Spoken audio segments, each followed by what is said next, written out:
Hello and welcome to season 3 of Backstage Spotlight. My name is Mathilde Barker, your host, interviewing professionals of the performance industry to discuss the ins and outs of their careers so far, with you, the audience, at heart at all times. Thank you for tuning in and enjoy this episode. Hello, everyone. Welcome back to another episode of Backstage Spotlight. Today I'm with the fabulous Ellie. Hello, thank you for joining me. Hi everyone. Hello, hello. How are you doing today? Has it been a busy week? Yeah, I mean, it's always a busy week. Not as much as other people. I'm very privileged in that sense. Some people are in all day, every day at the moment. So I say that to the right people. But yeah, no, it's good. I'm fine. I'm good. And you were the former Sophie Sheridan on tour in Mamma Mia. Oh my goodness, I didn't even introduce the fact that you are playing Sophie Sheridan in the West End of Mia. Um, and you've just come off the Yes, tour that is me. you've just come off the UK tour, which is incredible. How have you settled into the London life? Yeah, so I did the tour for about a year and a half. Um, which was it's just same show now, but a different beast being on tour than in town. But I'm settling in well. I've done town twice before, but never to a like a long-standing show. This is my first time joining a production, so doing a cast change and you know joining. So it's good. You kind of have to find your feet quite quickly because it's a well-oiled machine there, and you just step in. Um, they have the day off on the Sunday, and you step in on the Monday, and it just keeps churning. So I'm having a really good time. I do like being back in London. Oh, great. And I bet that after being on tour for so long, it probably feels like a bit of a relaxation break that you're just in the same location. The timings aren't different. You don't have to put on any like extra rehearsals because the stage is a different size. It's probably a breath of fresh Yes. air for you. Yeah, so on the international UK tour of Mamma Mia, what they do is they do a full dress rehearsal in every single venue. Wow. So each week you're obviously adding another show. So it can become a lot, especially if you're weekly touring, then that soon starts to take its toll. Um, but yeah, it's bliss. Now that we're in, I just go in at 6:15. It's wild. And also when you're on tour, you feel like this you feel like you have to get out and see every city that you're in, which of course you want to. But some cities, if you're there for a week and you've been traveling for 5 weeks constantly, you don't want to do anything. Yeah. Um, but you force yourself go out, so it is just exhausting anyway. But it's amazing. International tours are so hard to come by now as well. Mm. But it was great, and I'd go on one tomorrow. Brilliant. So tour must just be, as you said, like a wild ride. Do you have any touring tips that you've learned along the way? So whether that be like how you pack your bags, how you do the traveling, tell us a bit about that. Oh my goodness. Well, luckily, like if you've got a good company manager, everything's usually pretty solid, and that's the beauty of touring is you really can enjoy it because everything is kind of taken care of you. And Nick Grace, our producer, is a touring genius, and he tours a lot of shows and has done for years. So he knows exactly what to do. Um, so we kind of just turn up on the day with our luggage and be ferried around.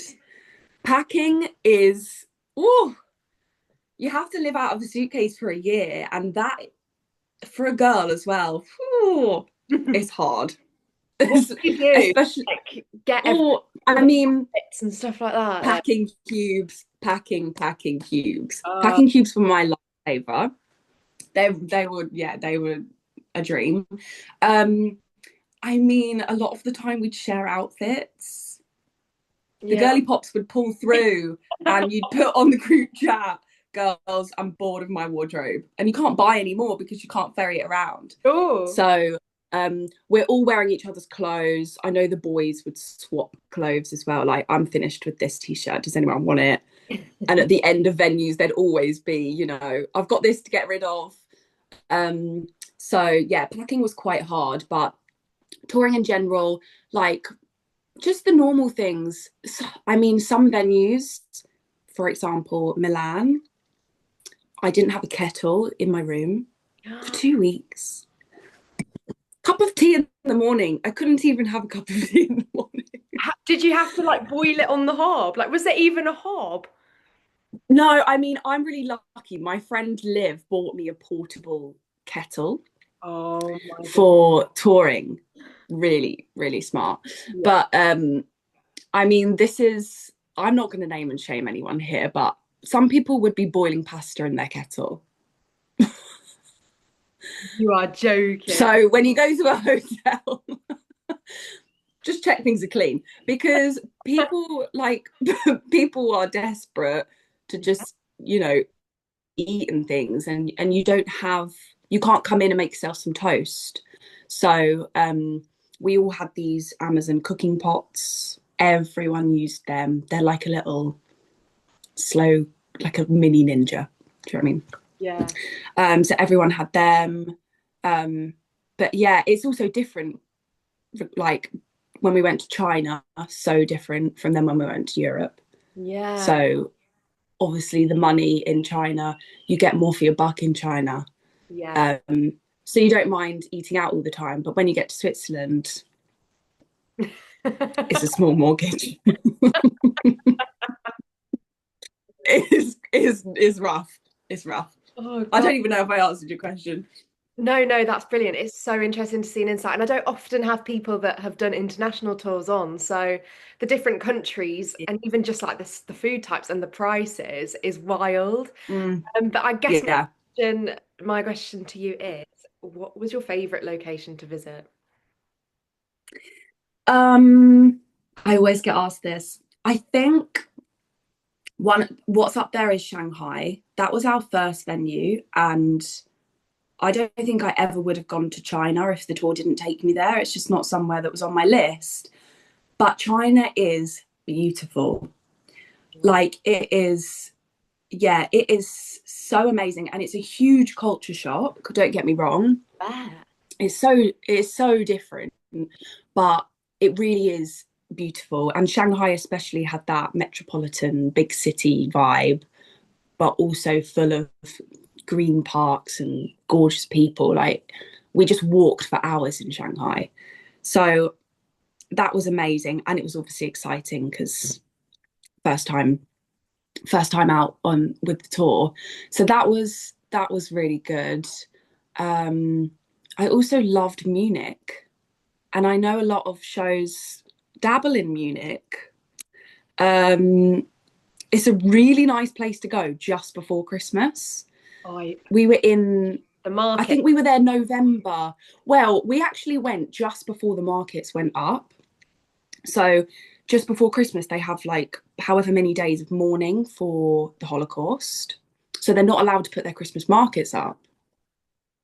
Um, so the vibe is really Christmassy, but you can't open the markets. So it's just that little less busy, but it still has That the vibe. Christmas vibes. Yeah. Um, and the beer houses with the sausage and mash, like it was just fantastic. Sausage and It mash. was fantastic. Can't beat that. It was German sausage and mash. No, it was great. Brilliant. Did you go to Disneyland in Shanghai? I didn't. I was really poorly in Shanghai. Oh no. I know. I went to Disney in Hong Kong, Yeah. and that was amazing. But yeah, a lot of people ticked off quite a few of the parks whilst we were away. They did Shanghai, Hong Kong, and is there a Disney in Japan or Probably. Universal? Probably. There's something. A few people went to Japan in the breaks and ticked that one off. But Hong Kong Disney was amazing. But yeah, I didn't get to do Shanghai. Yeah. Amazing. It's just fascinating, like the different places that you visit. And I bet, like, if you have one, I'm very lucky. do you have one of those world maps, which is like a cork board, and you can like pin? No, I should. You need one of those. Because I hadn't really travelled very much before the tour. Yeah. My family aren't big, like my brother is, but other than him, we don't go across the world. We're a Spain kind of family. Yeah. You know? So I hadn't really visited loads of places. So for me, it was, well, yeah, I'm very lucky. It was great. It is great. When you go to different countries, the show's obviously in English. How do the audiences receive the show? Yeah, interesting. So some countries, a lot of countries have subtitles. Wow. So the reaction to things can be just a little bit slower. The laughs come at random places and you just kind of get over that. Some places don't laugh at all. Really? They just Um, really es- serious. yeah, especially China. They loved the show. By the end of it, I'm sure you've seen Mamma Mia. I feel like everyone's seen it. At the end of it, you can get up and dance. And by that time, they are loving it. Yeah. But throughout the show, they're really, like this. So their take on it was different to, say, Switzerland, who I'm sure in Switzerland we didn't have subtitles because their English is so good. I think they'd basically be offended if we put on subtitles. Yeah, sure. And So that's like the homeland. yeah. So it's everyone loved it, but yeah, sometimes it's hard because when you do the UK tour of Mamma Mia, obviously going to Liverpool, Newcastle, Manchester, like they go wild for it. So some of the members of the company that had come from the UK version onto the international, they're like, oh, these are tough audiences just because they know what we can get. Yeah. Whereas for us, we really love it was fine because that was what we were used to. And then luckily for me, now I've gone into London, I can see how an English audience takes it. Because some of the humour in Mamma Mia is real English humour. Do you know what I mean by that? Oh, brilliant. And how does Stage Door compare? Because obviously you've been in London for a few weeks now, so you've had that, but how does that compare like abroad? Do you have people come to the door? You know what? We actually do. In China, it was mental. Stage Door in China was crazy. The crowds, yeah, were really, really big. And they wanted anyone to sign their programs. We had the lighting designers signing programs. Like they would just they loved it. And the gift giving in China, the generosity was wild. The amount of bouquets of flowers I received was crazy. So yeah, they know how to do it. China does. Some venues they don't care who you are, and then compared to the West End, like for us, it's not been too busy in London, and spoiler, I always shower and take all my makeup off at the theatre. So by the time I come out, everyone's gone. Everyone's gone. So people probably think I'm really boring and rude and avoid everyone, but really I'm just taking my sweet time. So yeah, I haven't actually met many people yet. Yeah. No, that's so nice though, because then you can like go home. You're like, you know that when you're on the train or on the bus or however you get home, you know that like you're ready for bed. Like you can just go home. That's it. And then my train time is my downtime and I get straight into bed because it would just boring the way my trains work. I have to wait a while. So I might, I get all my stuff done. So yeah, I'm not ignoring anyone. Yeah. So pre-show routine, like at the moment, now you're in the West End, you can probably have a bit more of a routine with your food and stuff. How do you do that? Do you meal prep? Do you get stuff and like you have it at the theatre? Like how does that work for you? I'm a real food prep girly. Are you? Yeah, I am. I just struggle with the cost of London, like in general. I'm sure everyone does. Cost of living is wild nowadays. So buying food out every day is just not Viable. Not the one. No. So I do food prep. But I also, just the way the shows work, I know some people don't eat after the shows. I have to. I'm so hungry after the shows. So usually I'll eat a meal at home, I'll have a snack before the show, and then I'll eat after the show when I get in. Yeah. or make something for my train journey home. But pre-show, what do? I always have a cup of tea. Love that. My lovely friend Chloe Gentles, who I share dressing room with, she's a tea fanatic, and I don't even ask. I just get plumped a cup of tea in front of me, because if she's making one, I'm getting one. So, and I also got bought the best present ever, and it's a mug, just like this size, and it goes on a coaster, and the coaster is plugged in, and it keeps it hot for the whole show. That's so good. So And when you it has a lid. room, you can just have a hot Yeah, tea. it's amazing. And it also works if you take the mug off and it cools down. It also works as a phone charger, like a wireless. Heck. It's for a West End Wendy, it is, or anyone in theatre, it's amazing. So I always have a cup of tea on the go. I have a Jakeman's with every show, which is not great because they're not sugar free, but every single show I have a Jakeman's, and it lives in my bra. Everyone says this. No? Yeah, it really is, mate. Because especially with Mamma Mia, you're behind the taverna a lot. You're not actually off stage. Yeah. So you can't go off stage to get a drink of water before your next song. So you just nip a little Jakeman's in and then put it back in. So I always have that. And then I do 3 things before the show goes up. Behind the taverna, there's a group of us, and we all do the clap clap. There's a lot of people that will know about the Mamma Mia clap clap, but that's a little ritual. And then I check my diary, I check my letters, and I check the bike. This year we have a bike. It's new. Bike gate for 2025. Sophie has a bike in the opening. It's come from Broadway. When they took the show to Broadway, the original designers were there. So any changes that were made now have come to London. So I have a bike, and I just check that it's all in the right place. So they're my 3 checks. Good. And then when I sit down, we all have funny things, don't we? I always stretch my head to the left and right. And then at a certain moment in the overture, I take a really deep breath in and really deep breath out. And it's the same moment every single show. Boring. No, but we have to do it. It's so nice to hear people's rituals, because everyone's are so different. And a lot of the ones I do have is people just brush their teeth. That's good. Me, Minga, not brushing my teeth. Hilarious. Yeah, that's quite a popular one. So your track, Sophie Sheridan, is probably quite busy, but there are moments where you probably get a little break. But what's your favourite part of the show?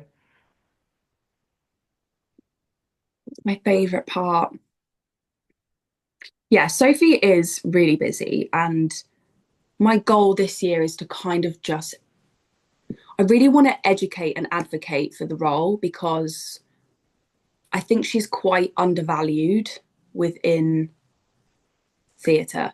And Donna is obviously amazing in this production, but Sophie does pretty much just as much as Donna. Like it's quite evens. And yeah, it can be really tough. And anyone who's played Sophie, I think, will agree that she does a lot. I would say this year especially, my favourite part is probably slipping. It's such a poignant moment in the show, and for me, and this sounds so icky, but for me, I really wanted this year to just bring the story back, because the story of Mamma Mia is really good, and we say it's Mamma Mia until it's not. And if the story is at the heart of the show, it's crushing sometimes, and slipping is one of their moments. And especially playing with Sarah, she is such an incredible actress, Sarah Poyser. that moment is really easy, but it's really fulfilling in the show. Yeah. That was long-winded, wasn't it? Oof. And also, like, that song is everyone can relate because it's about like the passage of growing up, like the passage of life, and Yeah, everyone exactly has that. a moment in their life where they've thought like they're letting go of something, but for the best of it. Yeah, exactly that. It's not even about, the age thing or the mother-daughter relationship. It's exactly what you just said about knowing that at some point you have to let go. And sometimes, we all have things going on in our lives. For example, one of my parents is really old, and I've had moments where I'm in that song because I'm not actually singing it. I just get to stand and listen. And when you listen to the lyrics, like I've put that into, oh, they're slipping away, and you can get really emotional if people are in the audience. Like my niece was in yesterday, and she's growing up so quickly. Oh. And every time at that moment, I always relate to something. And you're right. I think everyone can relate in that moment, and I love it when we hear a little. That's my favorite. I love that. I think yes, we're doing a good job. It's such a good show for that because there's so many different moments in it that will make you cry, make you happy, make you laugh. Like it's just a roller Yeah, it's coaster. a roller coaster. Yeah. It really. There we go. So now going back to when you were younger, what was that moment for you that you thought, right, I think I really want to perform like as a career? I can't say I had that eye-opening moment. I've always done it since I was 4. My nan started me off. I was part of an amateur dramatics company, and at one point my whole family did it. No. Like there was, yeah. Me, mum, brother, sister, stepdad. My nan was on the committee. Like You were we were like, taking over the world. Yeah. So, um, yeah, I've just kind of always done it and haven't really been good at anything else. The classic, we all say it, don't we? And it was kind of just like a tumbleweed. I just kept doing it, and then chose to do it at college, and then chose to do it at uni. And I didn't have, I didn't really have anyone saying you should go audition at these drama schools. They're really good. So I didn't really know where to go, what to do. So I just went. I actually went to a university and studied musical theatre, and from there met my agent, who is now why I'm here today. But yeah. I just kind of did it. I never really thought, oh, it will happen. I always thought I'll audition for a little bit, and then I'll probably have to just find something else. But I'm holding on to the fact that I have to do that yet. Sure. So if you had to change your career path, like what are your other interests? What could you have done? I know exactly what this is. Um, when I was younger, I always wanted to be a paramedic, but I'm not very good with blood, so that went out the window really quickly. But since growing older, I'm really, and still probably will at some point like to train in it, is being a therapist. Yeah. Really random, but I just think in this day and age, they're really useful, and they're not as taboo as they used to be. And I really love listening and helping people, and I find it fascinating how the brain works. So I do think at some point I'll probably do that, especially performance therapy, which is something I've had, um, which really helped me, and isn't probably spoken a lot about how difficult this industry is and how damaging it can be, to our self-confidence for no reason really than our own. But yeah, maybe that avenue That's I would love to do. I really like that. And I think, as you were saying, with the performance therapy side of things, there are roles out there that people are expected to do every night, get themselves in that headspace every night. and then just go home like nothing's happened. I'm speaking specifically about like roles like Next to Normal. I don't know if you've seen that show. Yes, Like I did. I saw it when it was in town. roles like that, I still think like quite regularly, like I hope those actors are okay because that is, I just can't even imagine how you would get yourself into that and then just click and then be like, okay, so like that was my job and now I need to go home and just be like my normal self. Yeah, it's heavy, it's weird, and we're expected to do so much as actors. We sell our souls to the industry, and there's not loads of backing for us in general. Um, so yeah, luckily I sing ABBA for a living, so I'm not in that position. But maybe one day I I'll love need it again. performance therapy ideas. Really good. And it's nice to know that that does exist out there. Another thing linking to like health, vocal health, physical health. Do you have anything specifically that you do to maintain your vocal and physical health? Because it's a long, like doing 8 shows a week is not for the weak. Yeah, um, I have to say I'm quite boring, and I'm not very sociable after the show. So I like socializing in the day. Give me a brunch, a little coffee, lovely. But if we're going out at night, or I'm not usually there, Yeah, just because that is my downtime, and the responsibility I have in the show vocally is a lot more than other people sure. naturally. So yeah, socializing is a difficult balance, I think, but I just don't do it after the show really, and I come home and I can sleep. I like my sleep. I need at least 8 hours, so getting that is quite important to me. I steam regularly, not every night, but I do steam regularly. I have a big it's about this big, it's like a, I don't know what they call them. It rehydrates the room throughout the night. Oh, like a So it's like air a mist. purifier, Yeah, like one of them. And it's just water in it. like a But I deep sleep sleep. with that right in my head. Yeah, it's really ugly, but very helpful.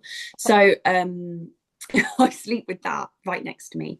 So that runs throughout the night. So it kind of rehydrates me throughout the night. I drink a lot of water, and I think you just have to, we were speaking about this the other day, finding your team, having a good team. So knowing where to go to get your vocal massages, knowing where to go to get your, I like a Thai massage, Yeah. where to get your strength classes from. Like it does take a village. Um, but I can't say I do anything out of the ordinary, but I put my job first. It means so much to me, my job and being in this industry. I don't take it for granted. So I do put it first a lot. Yeah. It's interesting because I was speaking to Maisie. For those who don't know, Maisie Waller is Ellie's first cover. So she's first cover Sophie. And she was in the show last year as well. And she just basically said how this year she's just going to have to like get her head down a bit more because she could be on for Sophie like whenever you're not available. Yeah, exactly. So last minute. Yeah, What were you going to say? Sorry. Maisie is great. I love Maisie, and yeah, she's such an angel, and she so deserves where she is. But it is that because she's done a big jump. Um, it is that it could be any day, and it's a different kind of contract, I guess, for you. And on previous contracts, I've been first and second covers, so I understand the pressure of that. Try to make her life as easy as possible. Yeah, and she was basically just saying how she maybe won't be able to go out as much, or she just has to be a bit more conscious because obviously the role that she was playing last year, and I think was it first cover Ali or Lisa, second cover, something like that. Yeah, It's just so much more pressure being first cover Sophie because that is a huge responsibility if, you know, like being a main part in the West End is. yeah, exactly. Yeah, it's just it's the gig, isn't it? But I think she went out the other night and she was like, I don't like it anymore. I was like, yay, welcome to my world. Oh, We can do coffee instead. that's brilliant. And just to wrap this up, if you are speaking to, well, you probably are speaking to the next generation, people listening to this podcast, wanting to make their way into the industry, what do you wish you would have heard back then that you could tell them now? Good question. I mean, one thing I always live by in this industry, and it's really simple, is being a nice person. And I like you have absolutely no idea. And last year I had quite a difficult time personally in my life, and you have absolutely no idea what people are going through. And when you get into the building on your way to work, you just have no idea. And being a nice person is so easy. It's honestly so easy. And if you have the ability that day to give grace to someone else who is maybe not being so nice, then just give it, because you don't know what their day's been like. Um, and and I feel I am where I am today because I'm a nice person, or because because I have nice relationships with people. And I got my first ever gig, right place, right time. Really needed someone there and then, and I just got thrown into the industry, and it was completely daunting. And I've pretty much got every job since because of that one job. And I don't audition well, I don't, it's just not something I'm really good at. And it's something that I'll continue to work on. But yeah, I have worked, I think, ever since that first job because I have tried to be a nice person, basically. And I just think it's an easy skill to have. When you get to a certain level, everyone is really good. Everyone around you is really good. A lot of people are better than you, and that's fine. But I just think, yeah, be yourself, because there's no one else that can be you, and be a good version of you. I love that. Thank you so much, Ellie. It's so fascinating chatting to you. I feel like I could speak to you for hours. Like even just then in what you said. Oh, well, like now I want to ask you about auditions. Now I want to ask you about your first job. Like, I and can yap, yap, yap, yap. so thank you so much for joining me. It's been an absolute pleasure, and I'm sure that the people listening, Thank you for having me. thank you, and I'm sure that everyone listening has had a nice time listening to you talk because I did. Great. Thank you so much. Hope you take care, and people listening, I'll see you next week. Goodbye.